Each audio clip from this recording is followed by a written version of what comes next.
Because if he heard the car within earshot through the hours of midnight to 4 a.m. for the sake of this conversation, that would limit my thoughts about the possibilities of how far out either, that's assuming they disposed, maybe they're hiding the bodies and still hiding the bodies at this point in time. And guess what? We can talk about that and speculate all we want. Just like the cops do. Just like the big boys do.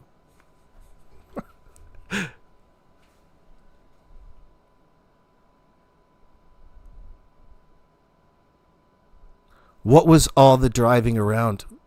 Love to figure that out with the RCMP in that sense. It's not like they don't know and don't have a good idea. I want to know what it is that they know.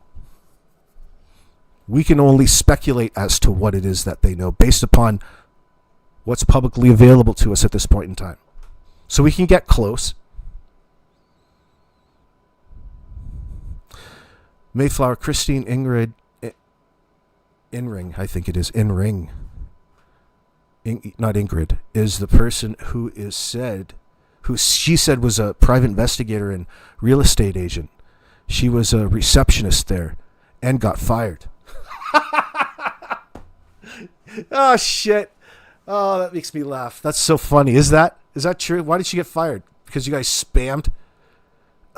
She was trying to do a live stream from the receptionist desk? Well, you can't be both? That's funny shit.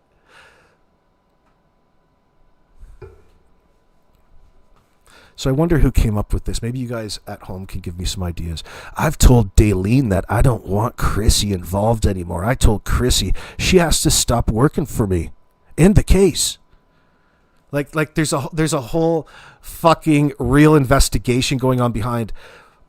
Again, Belinda's getting gaslit by so many fucking simps and people who don't have her best interest in heart. I wish she would just stay away from social media sometimes. Most times.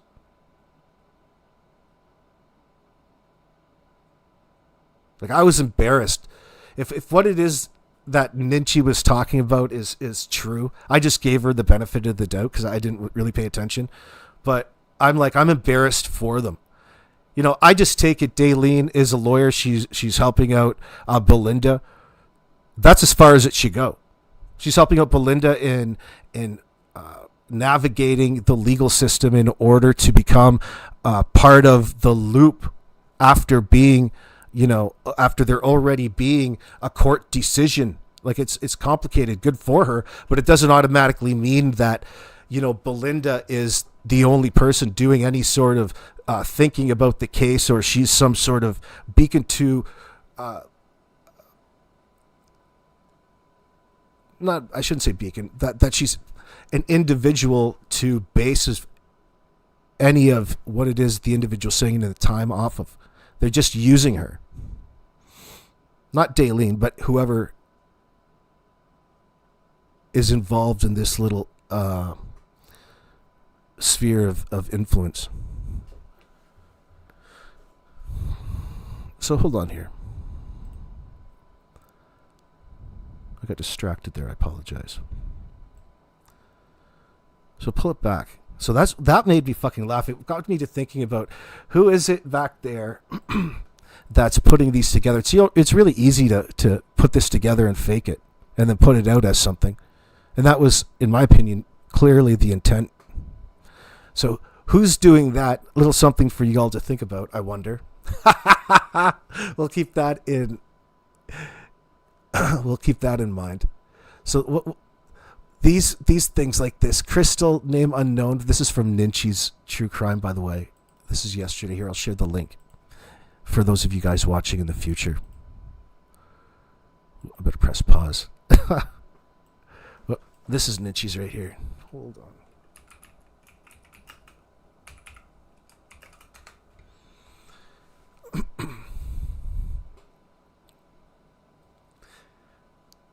So descriptive. Little woman sitting in the corner. Whoops, hold on. I don't want to play it. I want to see it. So it starts. So this right here. Christine Inrig, 56 minutes. Important announcement, everybody.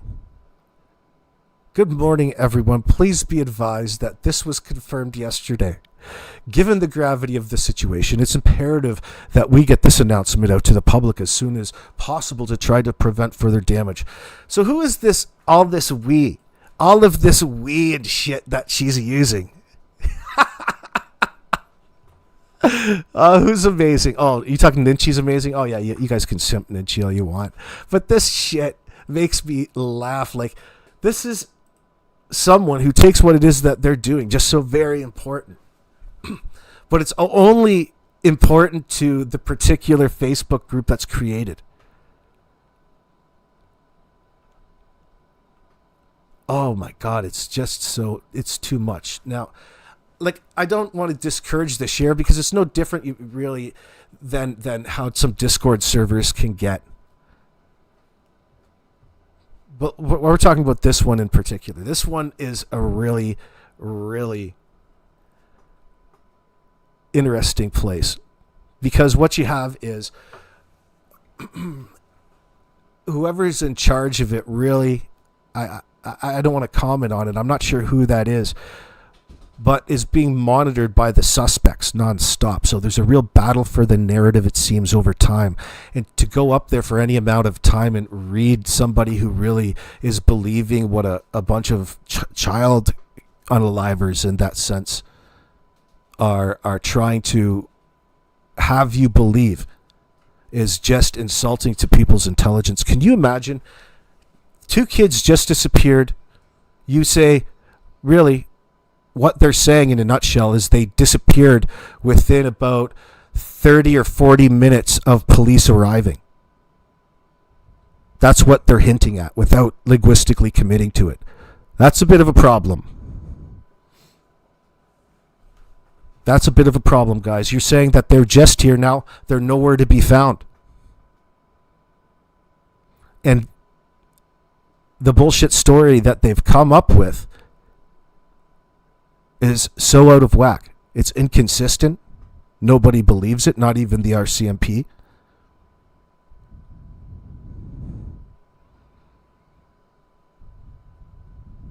Amy, are you okay? Annie, are you okay? Excuse me. Good to see you.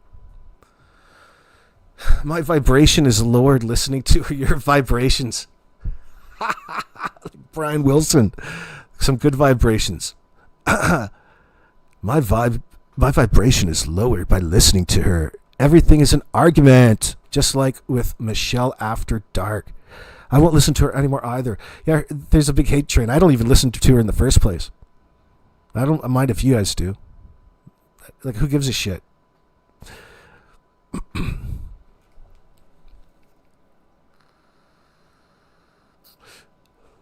It says a lot, though, when the creator doesn't mind to share with you what it is that they think based off of the facts at hand. You can truly see who cares about the situation and who doesn't so much. But people who want to throw shade at people who create and talk about it, especially on YouTube, are contradictory. They're jealous. It's not even a sound argument, okay? Because you're not actually making any money, and you're certainly not making enough money, and you're not making any money off of Jack and Lily. Just because Jack and Lily Sullivan are the topic, well, it's you who's contradicting yourself, because you get mad that the advertisements that you need in that moment actually cost money and aren't free. Like, it just, the rules don't change. Anyway, now, if you've been around the true crime community, you know the power and the reasons that people come out with propaganda or disinformation. That's when the real annoying people come out of the woodwork. All of the people who believe anything that you tell them. Oh, shit. Yeah, that's what you can't handle. But, you know, people can talk about whatever they want in whatever way that they want. You don't ever want that to change. Even though it's annoying as fuck, you still need people in that sense like that. And it gives you something to complain about. There's positives. You can make money of complaining about them.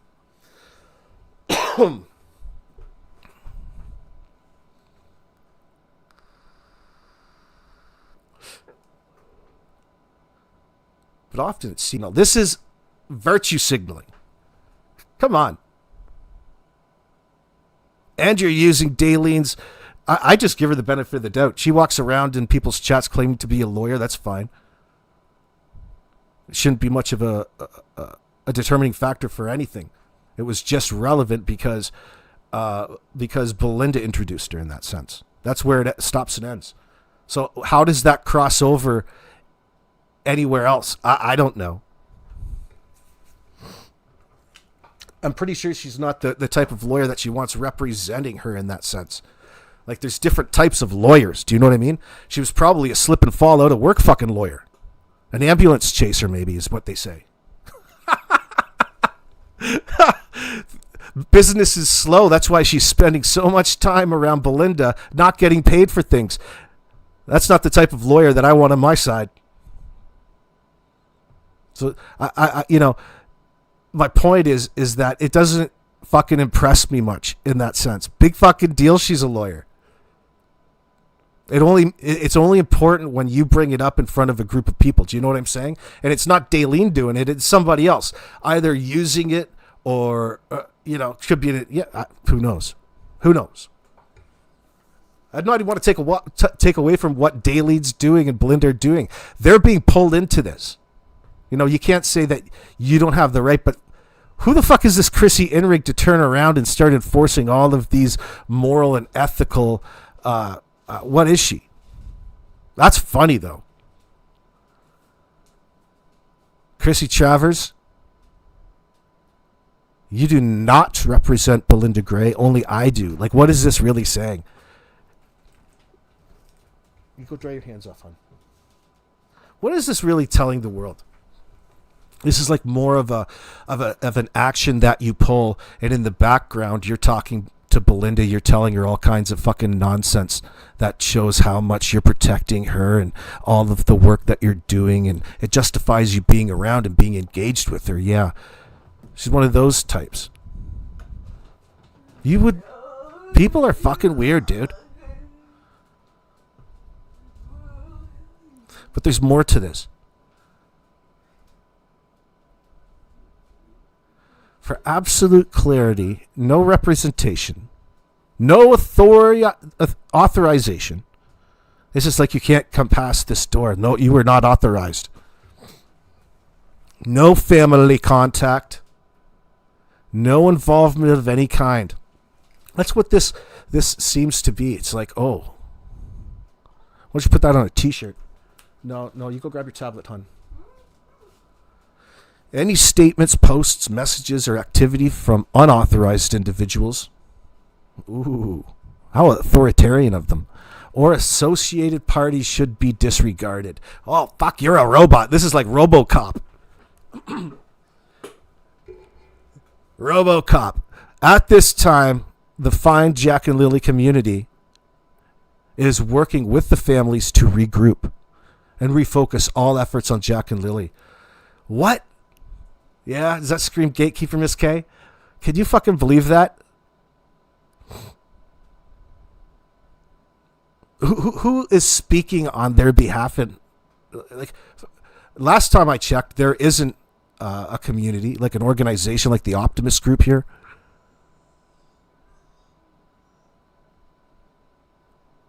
Like, the entitlement is disgusting, isn't it? It just reeks of entitlement. They're like the Nazis. They just float on propaganda up there on their posts in this Facebook messaging group. And you're working with the families involved? Well, you're working directly with the fucking suspects, assholes. People are so eager to get involved and contribute based off of the false narrative that Daniel, Janie, and Malaya have come out with. That's what's wrong. You're putting the cart before the horse. Because you wouldn't be fucking doing any of that if you knew the truth.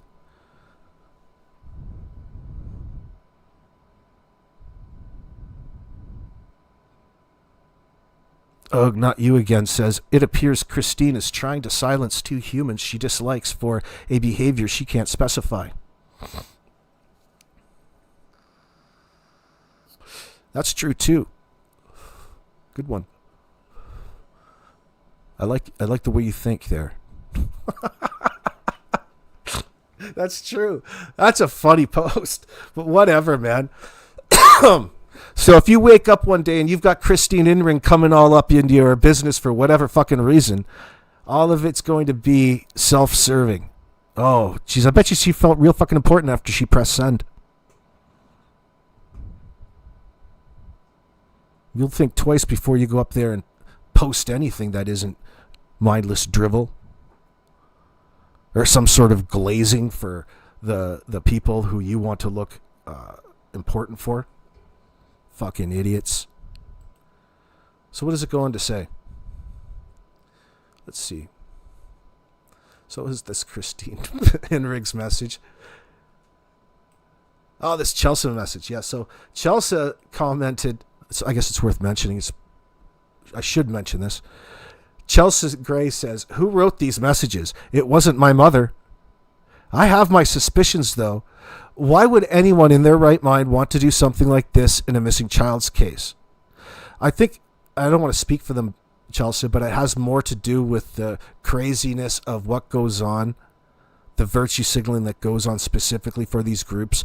That way, only Belinda can see how much a specific person is doing on her behalf. They're competing for a person's attention. Do you know what I mean? It's disgusting. It makes you want to gag yourself with a spoon.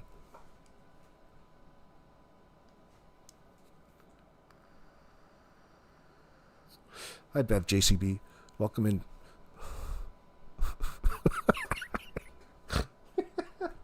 Oh, fuck. It gets crazy like this. But this isn't so crazy. I'm not. Listen, I know and I can see what's being done to Belinda. She's too far gone. She got to deal with herself. Chelsea has got a handle on things. You've got to trust them to a certain degree. She's got so many people coming at her, simping and glazing. Fuck, it's like being Michael Jordan for a day, and it's unavoidable. And I just hope that she doesn't become too kind in order just to get people what they want, that beg for her attention. Do you know what I mean? That cycle. Anyway, none of my business.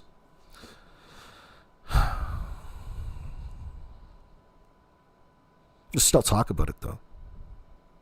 She didn't like to come in here anymore. Probably because we tell it too much like it is. Well, that's the sacrifice you make. Yeah, Christine's got the longest way to tell somebody to STFU I've ever heard. Oh, yeah.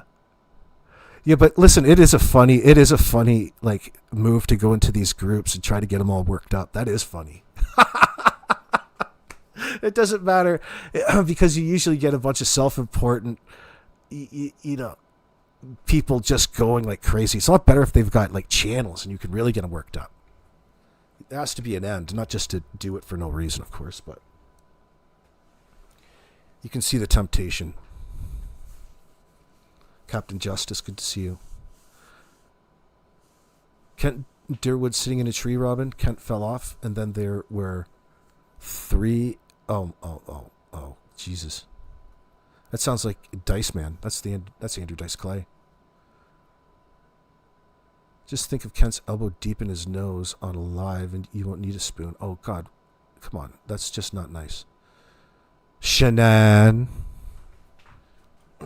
Shanann.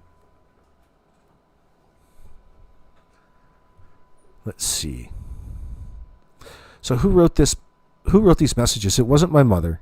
I have my suspicions, though, says Chelsea.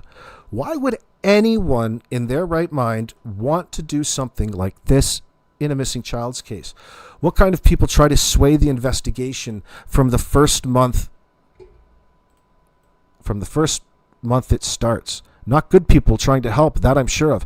That's a very important statement. What kind of people try to sway an investigation from the first month it starts? I'm so happy that Chelsea said that because that's what's important. And it all comes by way of Janie and Daniel.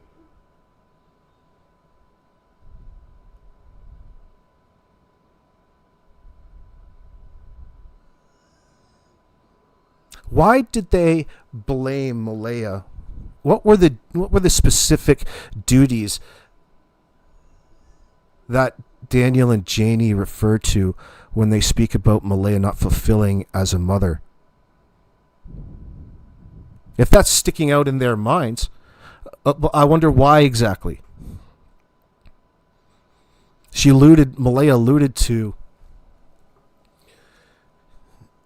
Daniel, like the kid, Daniel talking to them, doing the disciplining in that sense, as though these kids had to be disciplined. What would you need to be disciplined over?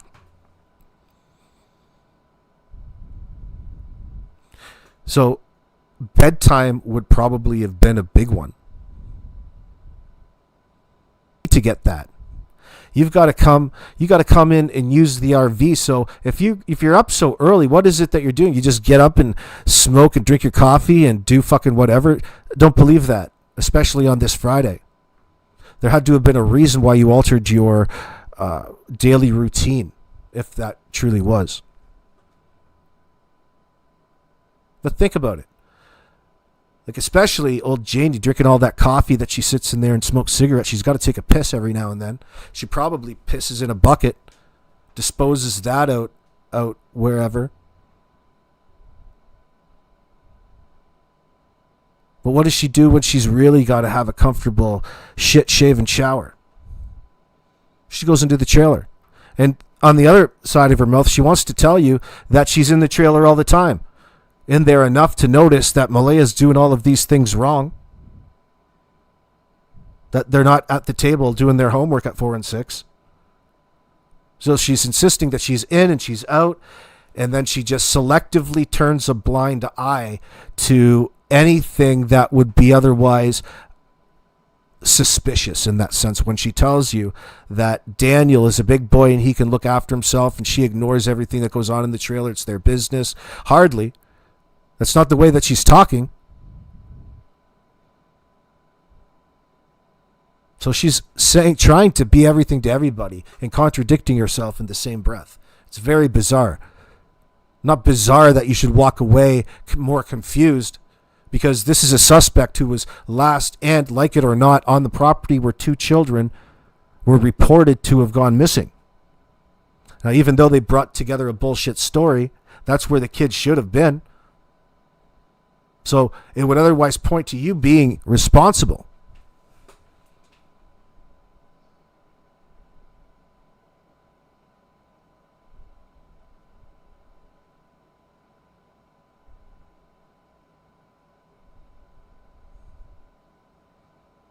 And old Janie wants to tell you that she was crying at the end of the woodpile because she gotten up that day. None of this would have happened. She was already up.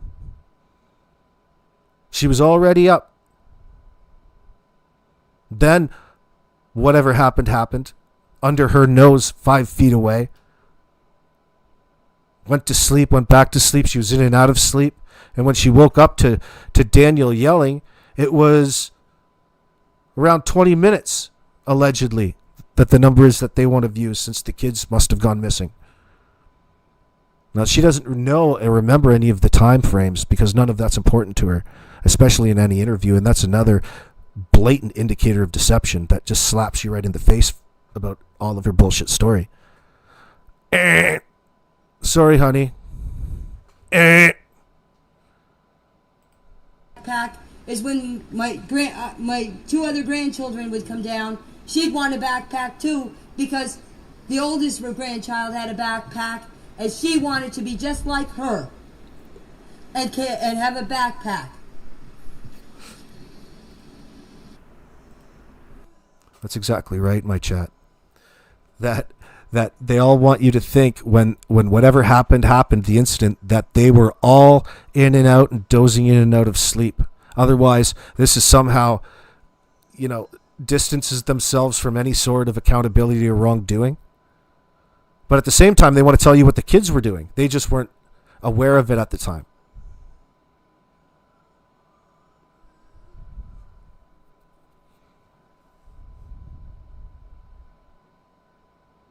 My other two grandchildren could have whatever they want. Julie8715. That's what she's saying. She's differentiating the two. She's telling you about Jack and Lily, then she's using her other two grandchildren in ways that would seem more human or more bonded in that sense. Telling you, even when she uses it as an example, to show everybody that she does care about kids, because I do it with my other two grandkids. All she's doing is highlighting how different she's classifying Jack and Lily in this situation from being a regular part of the family.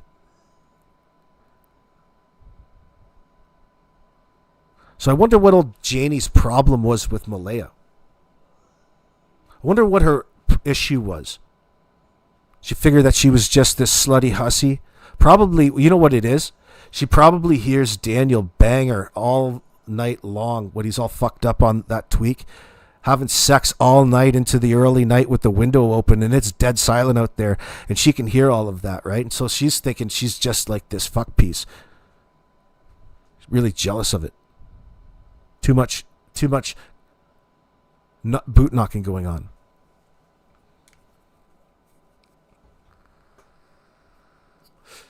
She thinks she's just a 2-bit hussy. This woman coming into my son's life with all of this baggage and trapping him with another child, and she's this way. Well, she just can't be acting in all of these immoral ways around, she's got a reason to complain now, so she finds something to hold against her rather than befriend her and otherwise be a nice, gentle individual and a positive influence in her life. Janie's the opposite of that. She doesn't have the intention.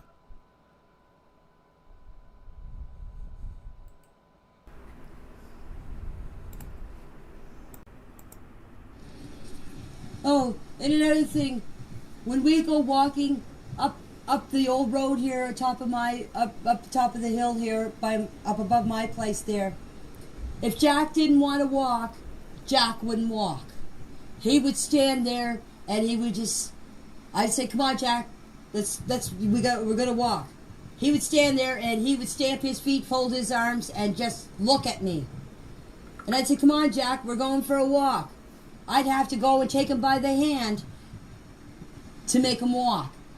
Jack was a kid. If he didn't want to do something, he wasn't going to do it. Lily, she would walk along. I'd have to yell at Lily, "Lily, wait up for us, wait up for us." But Jack, no. Jack would not move if you didn't take him by the hand and tell him to come on.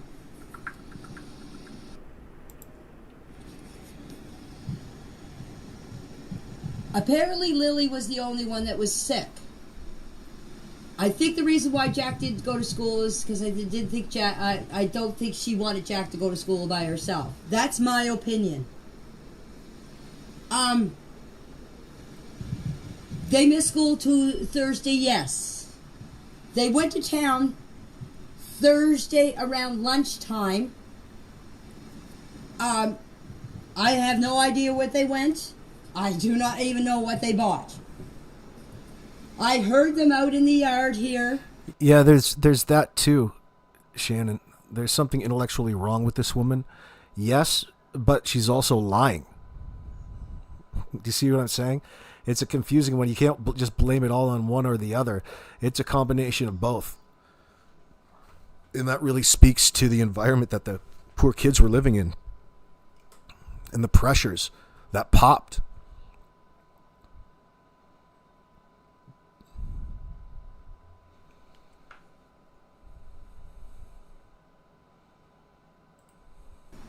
Thursday afternoon. And when I heard them out, my dog started barking. My dog tells me when the kids are in the yard. Okay? I went out. When they heard them out in the yard, my dog started barking. I opened the door and let my dog out. My dog is penned in. I do not let my dog tells me. My dog around Jack and Lily. From what I hear through the grapevine. Through the grapevine. Somebody was commenting how funny that was. Like, how elusive is that statement? Well, I heard through the grapevine that the kids don't like dogs, so you're going to go ahead and have that embellish your story? Come on, Janie. You purposefully don't keep your dog away from Jack and Lily. That's not a good thing in this situation. The dog soon sees the kids as an adversary, as its prey, no matter what dog it is. Which dog is she talking about? Is she thinking about their Tucker, or is it the other dog that Chelsea and Belinda are referencing? But why doesn't she keep or socialize her dog around the kids? Wouldn't that be wouldn't that be the first thing that you would do when you moved in? Wouldn't that be the first thing that you do if you had kids in your house? You want them to get to know each other. That way your dog doesn't go freaking nuts every time it sees a stranger and she considers the kids to be a stranger. And that's a key word here, because you treat the kids in this residence as strangers in your home. Therefore, a burden.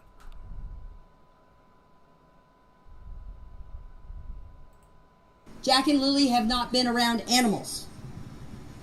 When they first came here, I tried to introduce my dog to Jack and Lily, and Lily started to scream because my dog was near her. Ever since that, I've kept my dog away from the kids. Oh, well, that sounds like a learning experience. It sounds like an important part of being a parent and helping a child get to know the do's and don'ts around animals. It's going to come in handy in life. So it makes me question the legitimacy of the claim in the first place. Nobody does that.